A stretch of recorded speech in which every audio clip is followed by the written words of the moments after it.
Okay, here we go. It is bath time for Grissom. So we got our water already running, so it's nice and cold, or hot, sorry. And you want it just about as hot as you probably do it on your own skin, but not too hot. If they start squirming, it's too hot. And you're gonna spend probably a couple of minutes just thoroughly wetting down their skin.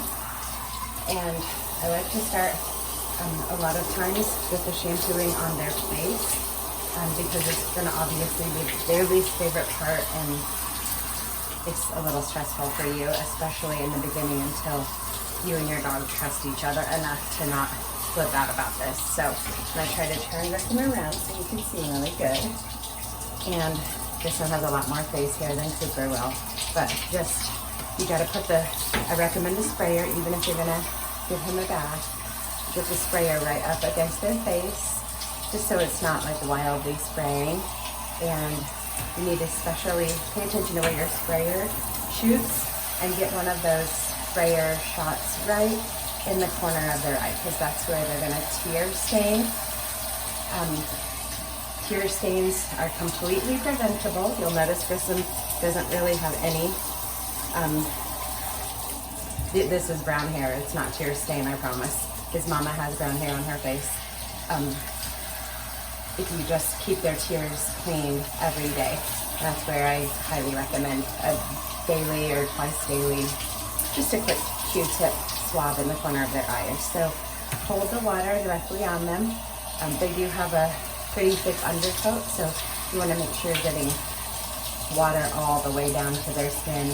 And in spots with thicker hair, like for Grissom on his head, I can run water on it for several minutes, and then as I'm shampooing, I'll come across completely dry patches. So just know that it is a little difficult to get a ton of water. Try to never spray water directly in their ears, just because they will shake and you can tell it upsets them, but more importantly, it's very hard to get down deep in there and dry their ears out without hurting them. So I will put a washcloth in his ear. I'll put it on my finger, and the washcloth will be damp, and I'll put it in his ear canal and kind of fish around and try to get it good and clean. But don't ever spray water directly in there if you can avoid it. Obviously, if they go swimming or if you're in the bath and they slip and get in the water, they're going to get some water in there. Just do the same thing I mentioned, but with a dry washcloth. Get in there and get it really dried out, just as thoroughly as you can. Don't forget the bellies. Keep those nice and wet, all the way back to the bones and the knees. Get them around. That tail, I'm guessing you're probably gonna leave a little bit of tail for Cooper, so make sure that tail gets a real thorough cleaning, because you'll notice if they're ever in uncertain situations, they'll drop that tail and drag it on the ground, and it gets super dirty. So once you've got them really good and lathered, or not lathered, wet down, we're gonna shampoo. You don't have to stop the water, but I do, just to save some water and make it a little quieter. So what I have here is I have a bottle of shampoo that probably only had about that much shampoo left in the bottle. Sorry, that much shampoo. And I have topped it completely full with hot water. I always keep a spare empty bottle, and if this bottle weren't already empty, I would squirt maybe 3 or 4 tablespoons of shampoo into my empty bottle, and then I would top it with hot water before I even brought the dog in. And then that's what you're gonna be spraying on their skin, is this really diluted kind of soap water.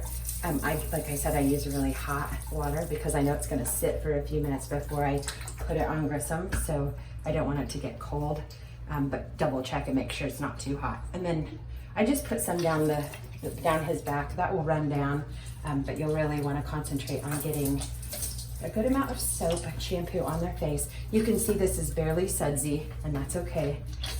You don't need a whole lot of lather, and the most important part of giving a bath is that you have to get all of the soap out. I've tried several different shampoos, and I thought, oh, that shampoo makes him itchy, and that shampoo makes him itchy, and that shampoo makes him itch, but it's never the shampoo. It's rarely, let me say, it's rarely the shampoo.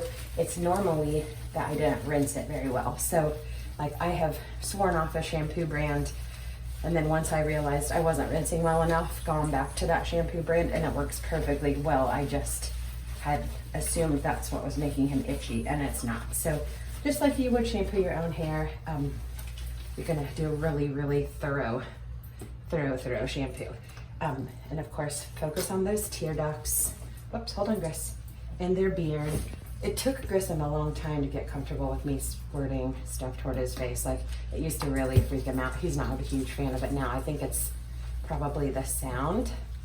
But just get in there. They're always gonna have a little bit of yucky stuff like at the corners of their mouth just from food and toothpaste and all that good stuff. So just give him a really, really good, thorough shampooing.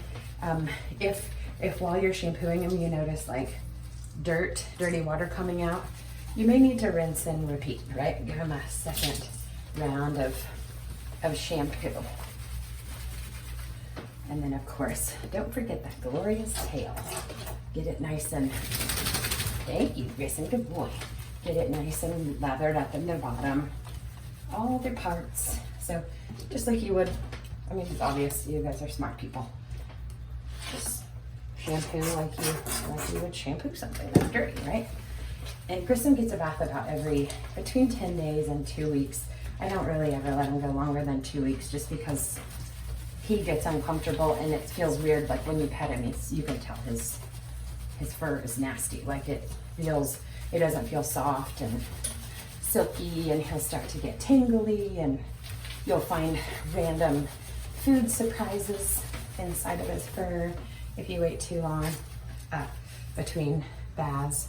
But if you're going to keep Cooper short, that makes it certainly a little bit more pleasant, and you probably don't have to do the religious every week to 10 days or 10 days to 2 weeks. If you read on ShihTzu forums, I think most folks do like a weekly bath, or they call them half bath, where they just give them a quick wash. But our baths are all pretty much the same. I like to keep Grissom on the same routine every time. Thank you. Just so he's familiar. And I always talk to him while we're giving a bath. Just because sometimes you got stuff on your mind, and if you're not talking to the dog and you're thinking about that stuff, they can kind of sense that something's up. So I always go back to the same spot on the faucet so I know it's not going to be too hot or too cold. And then again, this is the most important part. You want to rinse, rinse, rinse, rinse, rinse, rinse. It's just a really long process, but it will be the only thing really that saves you from getting the post-bath itchies. And if you're going to do this in a bathtub, it might make rinsing a little easier, but I still recommend you can get a little wand like this that pops on. Good job, Grissom. That pops onto your bathtub faucet, or if you have one of these attached to your shower, just use it. It works very well to get all the way down to the surface of their skin. And then just be real careful. He's going to probably be squirmy at first when you shoot water directly on his face like this, but it's just a trust thing. So after 5, 6, 7 baths, maybe 10, and he realizes you're not trying to drown him, he'll get much, much better at this. Oh, sorry about that. And try not to spray a jet right in their eye. You can get close, but you'll notice that Grissom doesn't close his eyes. So if you shoot a jet of water right in his eye, it's gonna hurt. It's gonna be uncomfortable. I don't think it's gonna hurt him. Raise your head up. I don't ever spray him directly in the nose, obviously, because that's how he's breathing. But yeah, get that water right on there, the jet right on there. Same thing on his head. Oops. Keep an eye on that nose, especially while you're doing the top of his head. And if water gets on his nose, just get it wiped away pretty fast. Again, just trust. You're just doing this until your dog trusts that you're not going to hurt them or drown them. And then they'll chill out and mostly do what they're supposed to do. I'm trying to stay out of frame as best I can. I normally have Grissom kind of close to my body when I do this, but even though I have a bathing suit on, I'm sure you'd rather not see me in my bathing suit and see what I'm actually doing to the dog. So just make sure everything's really thoroughly rinsed. The shampoo rinse is super important, but the real rinse that I would say you should take the longest amount of time doing is the condition rinse, because it's kind of your final task opportunity to get everything thoroughly rinsed out. And if you're using diluted shampoo like I just suggested, you'll notice that it does come out a lot easier than if you squirt shampoo directly on the dog. Another trick that Lisa taught me that I thought was really helpful, especially when they're a puppy, is you get a water bottle like this and you put your shampoo in it and then shake it up real good and actually spray the shampoo all over the dog. You probably want to spray and not a mist, but you can spray the shampoo on the dog, and that works really well at getting complete coverage if you don't want to just do the diluted bottle of shampoo and spill it on them. So now that I got Grissom washed and he's been through his first rinse cycle, it's going to look exactly the same, so I won't leave the camera on the whole time, but I have mixed some of Grissom's conditioner in concentrate form, probably about that much, so I'm going to call that 4 or 5 tablespoons with hot water, and I'm just going to douse this on his body. It doesn't really dilute as much as it kind of breaks it down into smaller chunks of conditioner. If you look really close, you're going to see it's just smaller bits of conditioner in there. And pay close attention to the spots on their body that gets the most traffic. So like, I want his head, where I'm fixing his hair every day, I want it to be extra soft and less tangle prone. So I'll put a little more in those areas than I might put in other areas. His tail, because it's so long, we want a lot of conditioner on his tail.